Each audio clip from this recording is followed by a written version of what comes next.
اب اگر اس فاتحہ کے معانی پہ غور کرے نا تو پھر دل گواہی دیتا ہے کہ واقعی اس کو تو ہر رکعت میں لازماً پڑھنا چاہیے۔ آپ دیکھیں ہم نماز شروع کرتے ہیں تو سب سے پہلے کیا پڑھتے ہیں؟ سبحانک اللہم، اے میرے اللہ آپ پاک ہیں۔ تعریف کرنے کے دو انداز ہوتے ہیں، ایک ہوتا ہے کسی کو کہا جائے یہ لڑکی اچھا رشتہ ہے، عقل مند ہے، ذہین ہے، ایم اے کیا ہوا ہے، عالمہ بھی ہے، تو یہ بھی تعریف کا ایک انداز ہے۔ اور تعریف کا ایک انداز یہ بھی ہے، لڑاکی نہیں ہے، ضدی نہیں ہے، ہٹ دھرمی اس میں نہیں ہے، بد اخلاق نہیں ہے۔ اب اس میں اس کی تعریف نہیں کر رہا، مگر میں برائیوں کو اس سے دور کر رہا ہوں کہ ہٹ دھرم بھی نہیں ہے، بدتمیز بھی نہیں ہے، حکم عدولی کرنے والی بھی نہیں ہے، فلاں بھی نہیں ہے۔ یہ بھی تعریف کا ایک انداز ہوتا ہے۔ تو اللہ تعالیٰ کی بھی تعریف کے دو انداز ہیں، ایک تو یہ کہ اللہ بڑے عظیم ہیں، بڑی کبریائی والے ہیں، اللہ بڑے جمیل ہیں، اللہ بڑے ستار ہیں، بڑے غفار ہیں، اللہ تعالیٰ حنان ہیں، منان ہیں۔ یہ تعریفوں کا مثبت انداز ہے، اللہ کی تعریفیں، صفات بیان کی جا رہی ہیں۔ اور ایک یہ بھی صفت کا انداز ہے، اللہ آپ کے اندر کوئی نقص نہیں ہے، کوئی کمی نہیں ہے، کوئی کجی نہیں ہے، کوئی کمزوری نہیں ہے۔ اللہ کو یہ بات بھی اچھی لگتی ہے کہ میرے بندے میری تعریف اس انداز سے بھی کریں کہ میرے اندر کوئی کمی ہے ہی نہیں۔ اب اللہ آپ کے اندر کوئی کمی نہیں ہے، اس کو کہنے کا طریقہ یہ ہے سبحانک اللہم، اللہ آپ پاک ہیں ہر کجی سے، ہر کوتاہی سے، ہر عیب سے، آپ پاک ہیں، کوئی عیب ہے ہی نہیں۔ اللہ کو یہ بھی اچھا لگتا ہے، اس لیے اللہ نے اپنی تعریف خود بیان کی قرآن پاک میں، فسبحان اللہ، اور اللہ ہر عیب سے پاک ہے۔ یوں سمجھیں کہ اللہ کو مزہ آتا ہے کوئی کہے کہ اللہ آپ میں کوئی عیب ہے ہی نہیں۔ اللہ کو یہ بات اتنی اچھی لگتی ہے۔ اب اس سے ہم نے نماز کی ابتدا کی، سبحانک اللہم وبحمدک، اور اللہ ساری کی ساری تعریفیں آپ کے لیے ہیں۔ اور سچی بات یہ ہے کہ کائنات میں کوئی بندہ کسی چیز کی بھی تعریف کرے، حقیقت میں وہ اللہ کی تعریف کر رہا ہوتا ہے۔ ہم کہتے ہیں جی فلاں نے مکان بہت اچھا بنایا، اب یہ صرف انجینئر کی تعریف نہیں، اس انجینئر کو دماغ کس نے دیا، علم کس نے دیا، تو اصل تو تعریف پھر اللہ کی ہوئی نا، کہ اللہ نے اس کو یہ توفیق دی کہ اس نے یہ مکان بنا لیا۔ ہم کسی کے حسن کی تعریف کریں، کسی کے مال کی تعریف کریں، کسی کے اخلاق کی تعریف کریں، دنیا میں کوئی بندہ کسی بھی چیز کی تعریف کرتا ہے، حقیقت میں وہ تعریف کس کی ہوتی ہے؟ اس اللہ کی جس نے اس کو پیدا کیا ہے۔ اس لیے تعریف کا حقدار اصل کون ہے؟ اللہ ہے۔ تو ہم کہتے ہیں سبحانک اللہم وبحمدک وتبارک اسمک، اور اللہ آپ کا نام بڑی برکت والا ہے۔ اللہ بھی برکت والے، تبارک الذی بیدہ الملک، اور اللہ کا نام بھی برکت والا، تبارک اسم ربک، برکت والا ہے تیرے رب کا نام۔ اللہ کا نام بھی برکت والا، اللہ کی ذات بھی برکت والی۔ اللہ کا نام اتنی برکت والا ہے کہ بندہ ایک مرتبہ اللہ کہے، حدیث پاک میں آتا ہے اللہ تعالیٰ قیامت کو 40 سال مؤخر کر دیتے ہیں۔ اللہ تعالیٰ نے اسرافیل علیہ السلام کو فرمایا کہ جب تم دنیا میں کسی بندے سے میرا نام سنو تو سور جو ہے اس کے 40 سال بعد تم پھونکنا بجانا، یعنی نام میں اتنی برکت ہے کہ قیامت 40 سال ڈیلے ہو جاتی ہے، پیچھے چلی جاتی ہے۔ علماء نے لکھا، اے دوست، اگر اس نام میں اتنی برکت ہے کہ قیامت جیسی مصیبت کو بھی یہ 40 سال ٹال دیتا ہے، تم اس نام کو بار بار اپنی زندگی میں لوگے، اللہ تمہاری دنیا کی چھوٹی موٹی پریشانیوں کو کیوں نہیں ٹالیں گے؟ یہ نام بڑا برکت والا ہے، ہم اس کی برکتوں سے ابھی واقف نہیں ہیں۔ اس لیے اسم جو ہے نا، لفظ، اس کے معنی مفسرین نے دو لکھے ہیں۔ ایک تو ہے اس کا معنی نام، بسم اللہ، اللہ کے نام کے ساتھ، اور ایک اس کا معنی ہے برکت۔ مجھے یاد ہے ہماری دادی نانی جو تھی نا، بڑی بوڑھیاں، اٹھتے بیٹھتے اللہ دی برکت نال، اللہ دی برکت نال، اللہ دی برکت نال، وہ یہ الفاظ کہتی تھیں۔ اس وقت ہم نہیں سمجھتے تھے، بچے تھے، ہمیں کیا پتا تھا۔ اصل میں وہ بسم اللہ کہہ رہی ہوتی تھی کہ اللہ دی برکت نال۔ تو ہم بھی جب کہتے ہیں نا وَتَبَارَكَ اسْمُ رَبِّكَ، اور اللہ برکت والا ہے تیرا نام، تو واقعی اللہ کے نام میں بہت برکتیں ہیں۔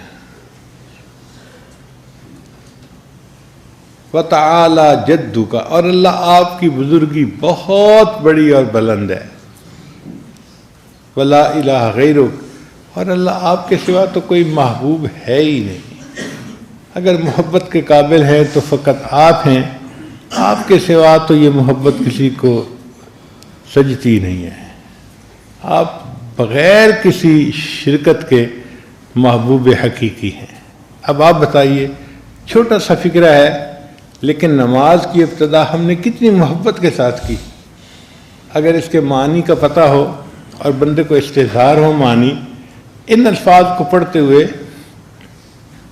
سچی بات ہے ایسے لگتا ہے کہ جیسے زبان جو ہے نا اس کے بوسے لے رہا ہے۔ زبان پہ بار خدایا یہ کس کا نام آیا کہ میرے نطق نے بوسے میری زبان کے لیے۔ ان الفاظ کو پڑھتے ہوئے ایسا ہی محسوس ہوتا ہے کہ جیسے نطق جو ہے وہ ہماری زبان کے بوسے لے رہا ہے۔ تم کس اللہ کی تعریف کر رہے ہو، اتنے عظیم پروردگار کی۔ اب ان سے ہم نے نماز کی ابتدا شروع کر دی۔ اس کے بعد پھر ہم نے سورہ فاتحہ پڑھی۔ سورہ فاتحہ میں سب سے پہلا مضمون ہے الحمدللہ رب العالمین، کہ سب تعریفیں اس اللہ کے لیے ہیں جو جہانوں کا پروردگار ہے۔ تو تعریفوں کے قابل تو واقعی اللہ ہی کی ذات ہے، اور اللہ ہی کو تعریفیں سجتی ہیں۔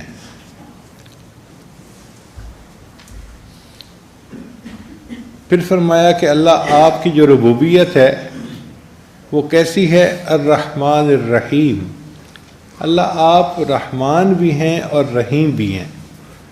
یہ دونوں نام اللہ کے ہیں اور رحمت کی صفت سے بنے ہیں۔ دو نام کیوں لیے بھائی؟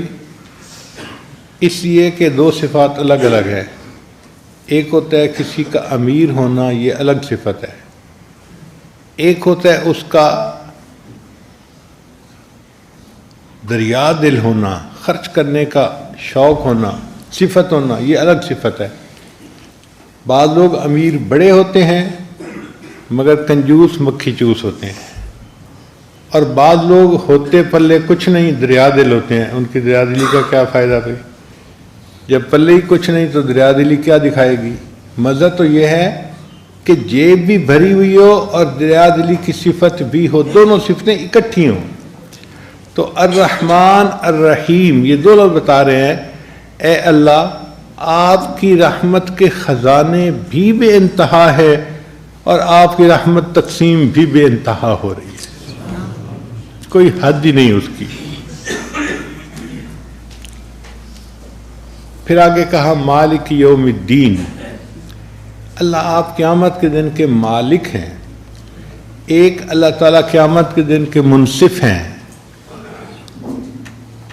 وہ بھی بات ٹھیک ہے، مگر جو جج ہوتا ہے نا وہ کسی ملزم کی فیور نہیں کر سکتا۔ کہتا ہے جی میں کیا کروں، قانون کی رکاوٹ ہے، میں اس کے ساتھ نرمی نہیں کر سکتا، میں قانون کا پابند ہوں۔ تو جج جو ہے وہ قانون کا پابند ہوتا ہے، اس کے ہاتھ بندھے ہوئے ہوتے ہیں، مگر جو مالک ہوتا ہے اس کو کوئی رکاوٹ نہیں ہوتی۔ وہ جس کو چاہے بخش دے اور جس کو چاہے جرم کے باوجود چھوڑ دے، وہ مالک ہے، اس کو اختیار حاصل ہوتا ہے۔ تو اللہ آپ قیامت کے دن کے مالک ہیں، جس کو چاہیں گے آپ قیامت کے دن معاف کر دیں گے، اور اس کے سارے گناہوں کو بلا کسی وجہ کے چاہیں گے معاف فرما دیں گے۔ یہ بہت بڑا مضمون ہے جو بندہ اپنے مالک کو کہہ رہا ہوتا ہے۔ تو دیکھیے، الحمدللہ رب العالمین الرحمن الرحیم مالکی یوم الدین۔ پھر آگے پڑھا ایاک نعبد و ایاک نستعین، اللہ آپ ہی کی عبادت کرتے ہیں اور آپ ہی سے مدد مانگتے ہیں۔ یہ جو ہے نا اللہ ہی کی عبادت کرنا، اسی کا نام توحید ہے، اور اللہ تعالیٰ اس پر کوئی کمپرومائز نہیں کرتے۔ فرماتے ہیں میں ہر گناہ معاف کر دوں گا، شرک کو معاف نہیں کروں گا۔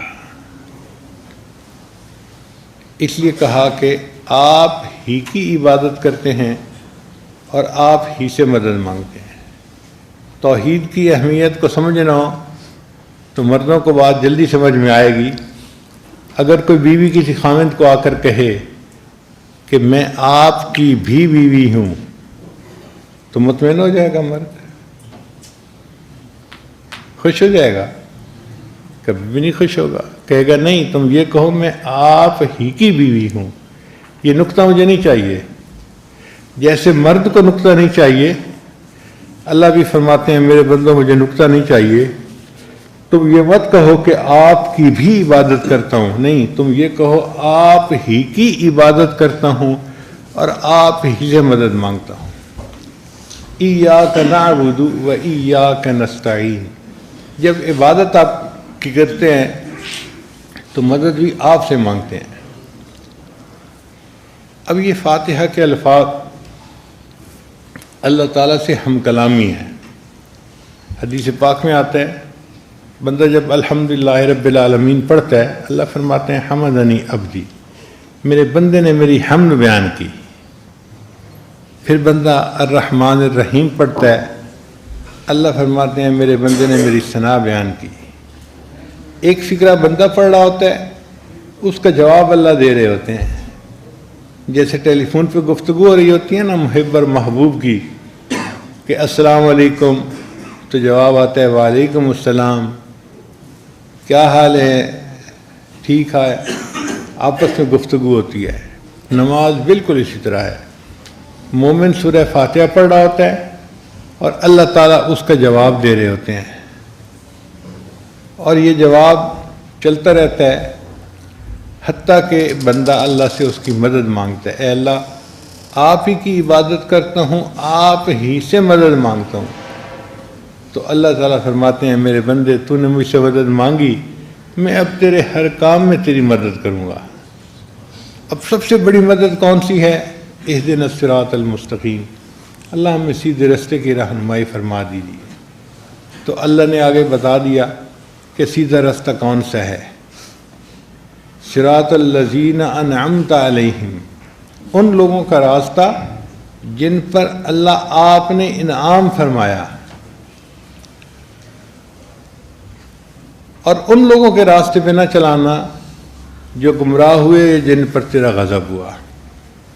اب دیکھیں بڑا آسان طریقہ تھا، بندے نے کہا اہدنا الصراط المستقیم، اللہ فرما دیتے صراط القرآن والحدیث، قرآن اور حدیث کے راستے پر چلو۔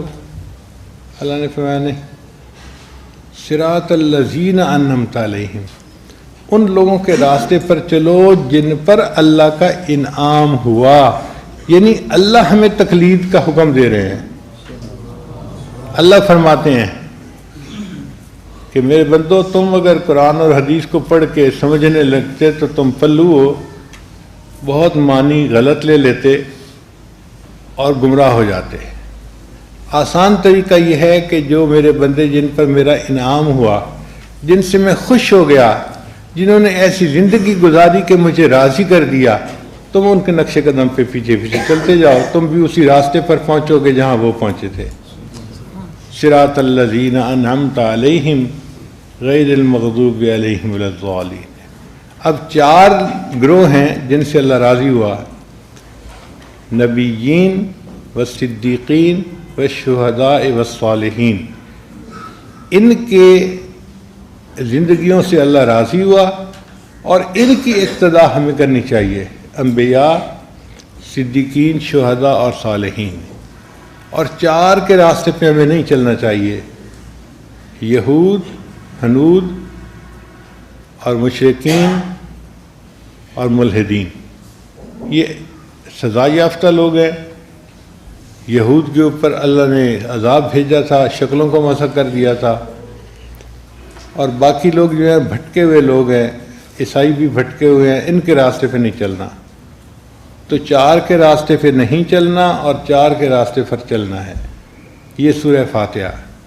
تو یہ بتائیے کتنا مزے کا مضمون ہے۔ اللہ نے اس کو کہا کہ ہر نماز کی رکعت میں تم اس کو پڑھو اور مجھ سے مانگو اور میں تمہیں دوں گا۔ اس لیے فاتحہ ہر نماز کی رکعت میں پڑھنا ضروری ہے۔ فرق اتنا ہے کہ کبھی اکیلا بندہ پڑھ رہا ہوتا ہے تو خود پڑھتا ہے، اور جماعت کی شکل میں پڑھ رہا ہوتا ہے تو اس کی طرف سے امام پڑھ دیتا ہے، مگر پڑھنی ضروری ہے۔